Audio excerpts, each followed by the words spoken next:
Hello everyone and welcome to fly high classes. Fly high classes में आप सभी का फिर से हार्दिक स्वागत है।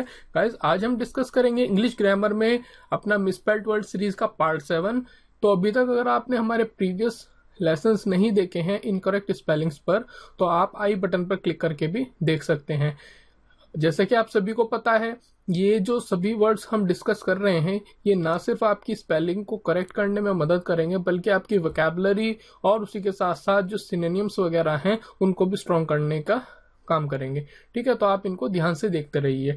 चलिए स्टार्ट करते हैं। उससे पहले अगर अभी तक आपने हमारे YouTube चैनल को सब्सक्राइब नहीं किया है तो रेड बटन को प्रेस करके सब्सक्राइब कर लीजिए, और जो उसके बगल में नोटिफिकेशन बेल है उसको प्रेस करना ना भूलें, ताकि जब भी कोई न्यू लेसन अपलोड हो तो सबसे पहले नोटिफिकेशन आपको मिल जाए।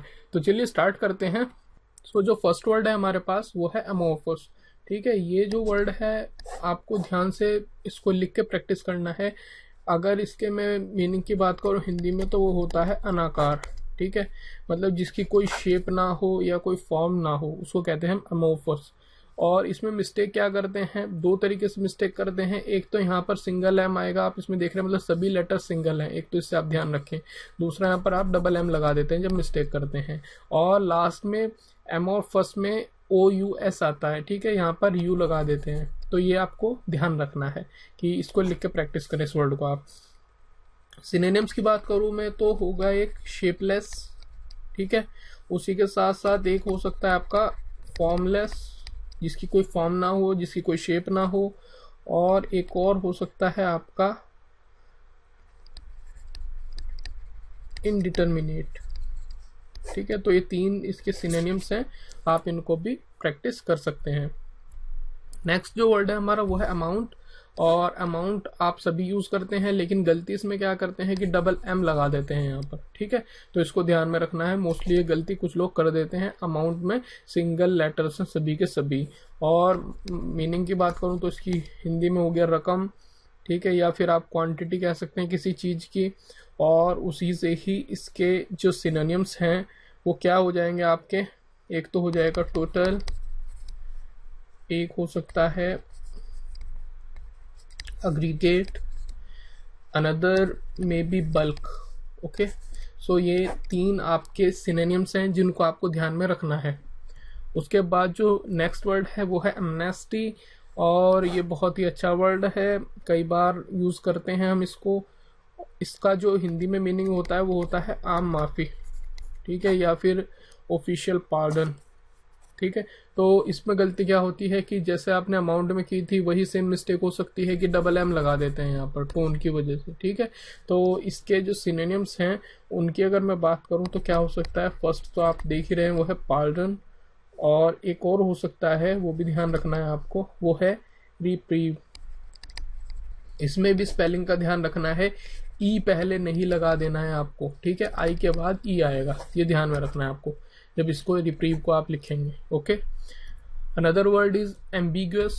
और एम्बिगुअस ये भी वर्ड बहुत कॉमन है, लेकिन इसमें भी मिस्टेक होती है। सबसे पहले इसके मीनिंग की अगर मैं बात करूं तो एम्बिगुअस का मतलब होता है अस्पष्ट। अस्पष्ट मतलब क्लियर ना होना।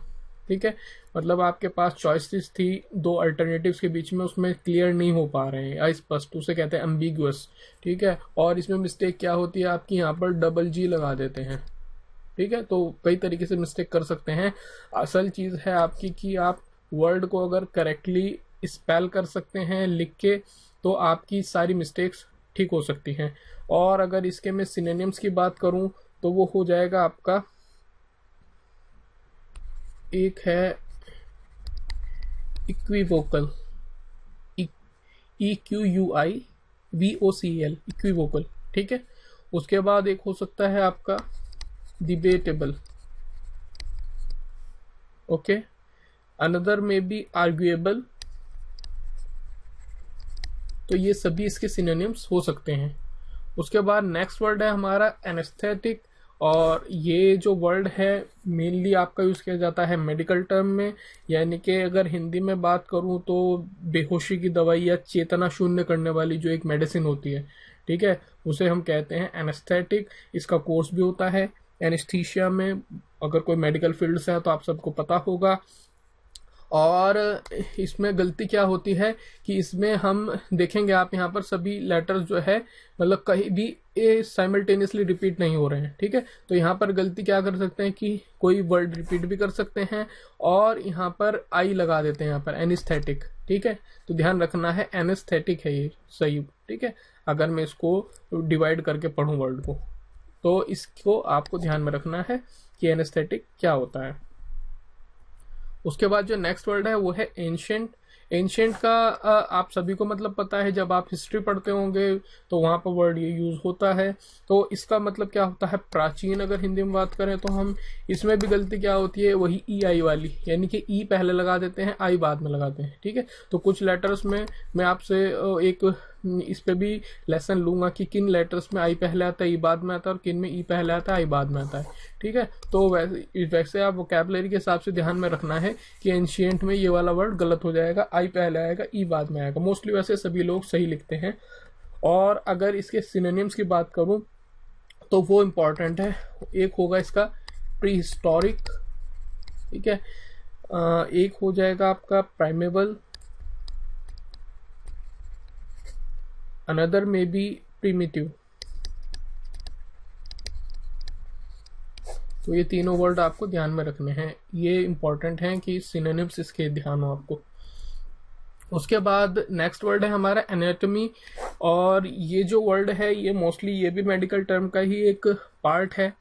और एनाटॉमी का मतलब क्या होता है कि जो आपकी बॉडी है उसकी जो बनावट है, यानी कह लें आप शरीर की रचना, उससे रिलेटेड जो साइंटिफिक फील्ड होती है उसको हम कहते हैं एनाटॉमी। तो इसमें भी गलती क्या करते हैं, यहाँ पर डबल एल लगा देते हैं, ठीक है। मतलब जो लोग टेक्निकल बैकग्राउंड से आते हैं उनके लिए कॉम्प्लेक्स होती हैं कई बार ये वर्ड्स, तो इनको आप लिख के प्रैक्टिस करें तो आपके लिए ये बहुत ही ईजी हो जाएंगे, ठीक है। तो इसका मैंने आपको मीनिंग बता ही दिया है। और अगर इन जनरल बात करूं तो किसी भी एक जो आपका कोई सब्सटेंस है उसके स्ट्रक्चर को आप कह सकते हैं एनाटॉमी, ठीक है। तो उसी से ही अब आपका जो सिनोनिम्स पार्ट है उसमें सिनोनिम्स क्या क्या हो सकते हैं, तो एक हो सकता है स्ट्रक्चर, ठीक है। अनदर में B composition and one more is form. तो आपको ये तीनों ही वर्ड्स ध्यान में रखने हैं। नेक्स्ट जो वर्ड है वो है एंटीलोप। और ये जो वर्ड है ये भी आपको देखना है कि इसमें गलती कहाँ पे होती है। इसमें गलती होती है एंटीलोप, यानी कि ए लगा देते हैं, ध्यान रखना है ई आएगा यहाँ पर बीच में, एंटीलोप। और इसका मतलब क्या होता है कि एक तरीके का, अगर आप वन वर्ड में समझे तो मृग होता है, ठीक है, यानी कि हिरन जो है उसको होता है। और मोस्टली जैसे Africa, Asia, in native language, in native places पर ये पाया जाता है, ठीक है। गूगल करके भी देख सकते हैं कि किस टाइप का मृग होता है मोस्ट, ठीक है। चलिए इसके बाद हम देखते हैं नेक्स्ट वर्ड, वो है एंटीसेप्टिक। ये इंपॉर्टेंट वर्ड है, सभी को पता है इसका मतलब क्या होता है। एंटीसेप्टिक सभी यूज भी करते हैं। अगर हिंदी में बात करूँ तो आप कह लें कि सड़न रोकने वाली दवा, ठीक है। यानी कि कोई भी अगर आपको माइक्रो ऑर्गेनिज्म है, ये अगर आपको कोई डिसीज को प्रोड्यूस कर रहे हैं तो उनकी ग्रोथ को रोकना, ठीक है। ये इसीलिए यूज की जाती है आपकी एंटीसेप्टिक। और एंटीसेप्टिक की जो गलती होती है वो ये होती है कि यहाँ पर एंटी है, आप देखेंगे तो बस इस वर्ड से आप याद कर सकते हैं। और यहाँ पर सेप्टिक में एस से स्टार्ट होगा ना कि सी से। तो जो दो गलतियां हो सकती थी वो मैंने बता दिया आपको। एक तो यह एंटीसेप्टिक में ए लगा सकते हैं, ई भी लगा सकते हैं यहाँ पर कुछ लोग, ठीक है। और सेप्टिक में यहाँ पे कोई लोग सी से भी स्टार्ट कर सकते हैं इस तरह। तो ये सभी गलत होंगी, ध्यान रखना। एंटी तक तो आप सभी करेक्ट कर देंगे। और उसके बाद SEPTIC सेप्टिक, ठीक है। तो सेप्टिक की स्पेलिंग ध्यान रख लें तो आपको ये क्लियर हो जाएगा। सिनोनिम्स की अगर मैं इसकी बात करूं तो एक होगा आपका डिसइंफेक्टेंट। इन्फेक्टेंट की स्पेलिंग भी आप देख के चलें कि क्या लिखनी है हमें। और अनदर में भी जर्मिसाइड। और एक और हो सकता है आपकी बैक्टीरिसाइड, ठीक है। तो ये तीन इसके सिनोनिम्स हो सकते हैं। आई होप ये आपको क्लियर हुए होंगे। और जो नेक्स्ट और लास्ट वर्ड है हमारा वो है एनिवर्सरी। और ये सभी को वर्ड पता है, लेकिन जब स्पेलिंग की बात आती है तो मोस्टली लोग गलती करते हैं। यहाँ पर ध्यान रखना है ANN, यहाँ तक सभी सही करते हैं, एनी तक भी वर्स यहाँ पर मिस्टेक होती है कि जो लास्ट में ए है इसमें ध्यान रखना लास्ट में ए आता है, ठीक है, और यहाँ पर ई लगा देते हैं लास्ट में, गलती करते हैं जो, ठीक है। तो इस वर्ड में आपको ध्यान रखना है लास्ट में ए आएगा, बस इससे आपको ध्यान हो जाएगा। और हिंदी में बात करूँ तो जिसे हम कहते हैं सालगिरह, ठीक है। तो आई होप कि आपको ये वर्ड भी क्लियर हुआ होगा।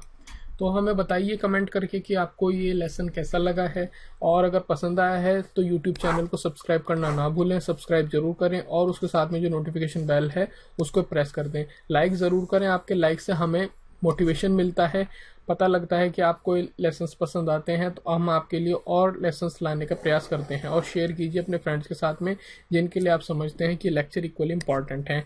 देखने के लिए आप सभी का बहुत बहुत धन्यवाद। Thank you.